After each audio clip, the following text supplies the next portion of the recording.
Bonsoir, je suis Merveille. L'histoire que je vais vous raconter parle de ma grande sœur, fille aînée de ma maman. Nous avons grandi ensemble depuis notre bas âge et quand elle avait, je vais dire, 11 ans ou 12 ans, ma maman n'étant plus au foyer, elle a décidé de partir retrouver son père biologique. Après notre séparation, on ne se parlait plus constamment. On n'était plus vraiment en contact jusqu'à ce que je m'installe à Douala. Elle aussi étant à Douala, voilà comment on a repris contact. On s'entendait très bien, tout allait très bien. Puisque ça faisait longtemps que je n'avais pas retrouvé ma soeur, je n'avais pas rencontré ma soeur. Chaque fois que je sortais, j'étais toujours en train de l'appeler. Elle me retrouvait toujours, puisqu'elle était à l'université de Douala, oui. Elle me retrouvait toujours, on partait dans, je vais dire ça comment, mes amusements ensemble. On partait s'amuser toujours ensemble. Et après, s'il ne se faisait pas tard, elle pouvait rentrer chez eux, mais quand il se faisait tard, elle dormait avec moi. Et il y avait des jours où on organisait plutôt, genre le dimanche, maman. On se retrouve chez maman, maman prépare, nous on va manger. En rentrant, chacun porte peut-être sa gamelle de nourriture, rentre chez lui avec, elle rentre chez ses parents, moi je rentre chez moi avec ma part. Alors, un beau jour, ma maman m'appelle et elle commence à me demander de l'argent au téléphone, on pleure. Elle me dit, ta soeur s'est fait arrêter en Libye, elle a besoin d'argent pour traverser. Je ne comprenais pas ce qui se passait. Moi, je savais que ma grande soeur était encore là et qu'elle était chez ses parents. Ma maman me parle d'une somme, quelque chose comme 450 000 ou c'était 650 000. Moi, je venais à peine de trouver un boulot. Je décide de trouver 250 000 et je donne à ma maman. Ma maman envoie l'argent. Et puis, c'est comme ça, c'était le début. Ça a été une routine. Il fallait tout le temps envoyer de l'argent, parce que soit elle voulait traverser, soit le démarcheur demandait de l'argent pour faire ci ou ça. Soit elle se faisait arrêter, je ne sais pas trop. Et puis, un beau jour, je découvre qu'elle est enceinte. C'est ma maman qui me dit, voilà, ta grande sœur a accouché. Elle était en prison, elle a été relâchée de prison parce qu'elle était à terme et elle a accouché à la frontière par les Médecins Sans Frontières, quelque chose comme ça. J'étais dépassée parce que ma maman avait toutes ces informations et elle les gardait pour elle, elle ne me disait pas. Ma grande sœur non plus ne me disait pas. Pourtant, elle avait un téléphone Android. Bref, elle gardait la communication avec ma maman, mais pas avec moi. Donc, je me demandais ce qui se passait, ce qui n'allait pas. Et puis, un beau jour, quand le président de la République a décidé de les rapatrier, elle est venue avec la dernière vague, avec son enfant. Elle est venue s'installer.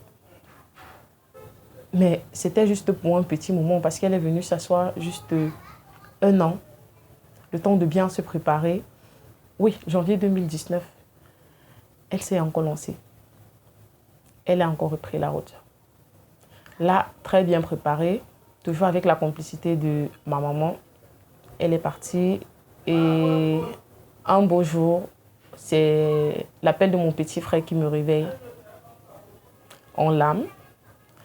Il me dit, Sandra a été séquestrée par des coupeurs de route. En fait, son convoi a été attaqué.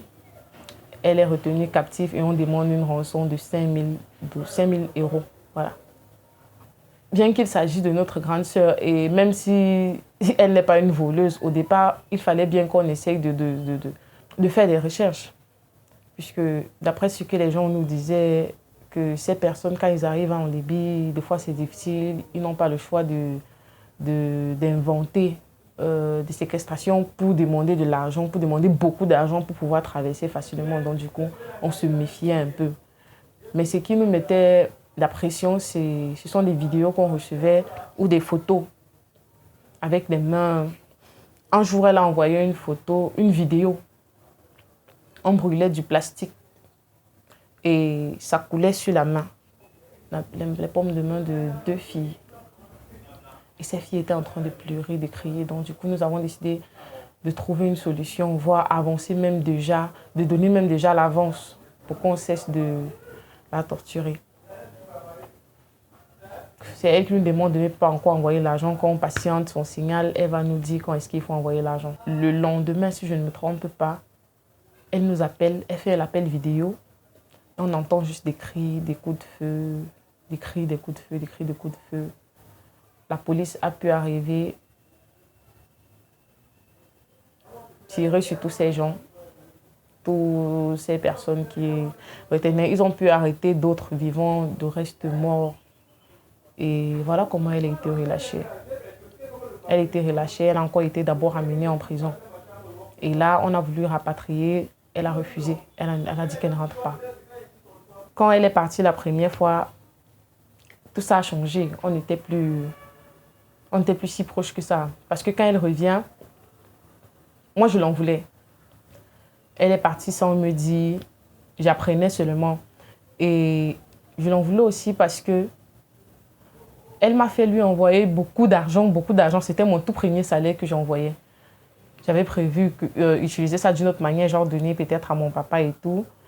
Mais bon, elle a pris mon premier salaire et prendre encore la moitié même de mon deuxième salaire, de mon deuxième mois de salaire. Mais bon, quand elle est revenue, maman, elle est venue avec l'enfant chez moi pour me présenter l'enfant. J'ai pris une valise, j'ai rempli les vêtements, les chaussures, j'ai fait le peu que je pouvais avec mes vêtements puisqu'on a la même corpulence. Et on a papoté, on a discuté. Ensuite, elle est rentrée chez maman. Et de temps en temps, elle venait rester avec moi. On passe la nuit avec son bébé. Et même quand j'ai accouché, c'est elle qui s'occupait de ma fille les premiers mois. Mais je ne sais pas pourquoi elle ne me disait toujours pas que voilà, elle est en train de vouloir partir. Pourtant, en fait, je ne sais pas pourquoi. En janvier, elle a décidé de partir.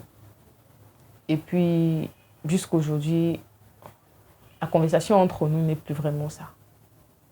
On peut peut-être se dire des bonjours, bonsoir, comment tu vas, comment ça se passe là-bas. J'espère que ça va, mais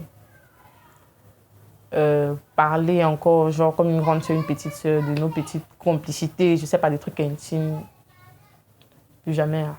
Parce que, je sais pas, moi je vais dire de mon côté, déjà la confiance est déjà partie. C'est tout.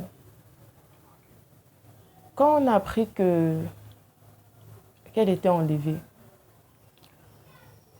au départ, je ne vais pas mentir, ça me faisait ni chaud ni froid. Puisque, d'une part, je l'en voulais.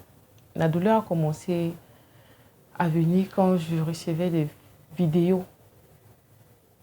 Des vidéos, puisque j'ai une fois vu une fille qui avait la main coupée, les 2 mains carrément coupées. Tellement on avait serré, je ne sais pas si c'était la corde ou c'était les fils, qu'est-ce qu'ils utilisaient pour attacher les mains. Donc, tout ce que je ressentais, tout ce que je pouvais faire, c'était demander de l'aide où je pouvais demander et beaucoup prier. Je ne vais pas mentir qu'il y avait pas mal de personnes, tellement d'amis qui se sont mis en prière, qui ont mis la main à la pâte, qui ont même partagé sur les réseaux sociaux. Et c'était difficile. C'était très, très, très difficile. 5 000 euros, c'est pas donné. On se lève pas comme ça, on a 5 000 euros. C'était pas possible. Au départ, c'était carrément pas possible.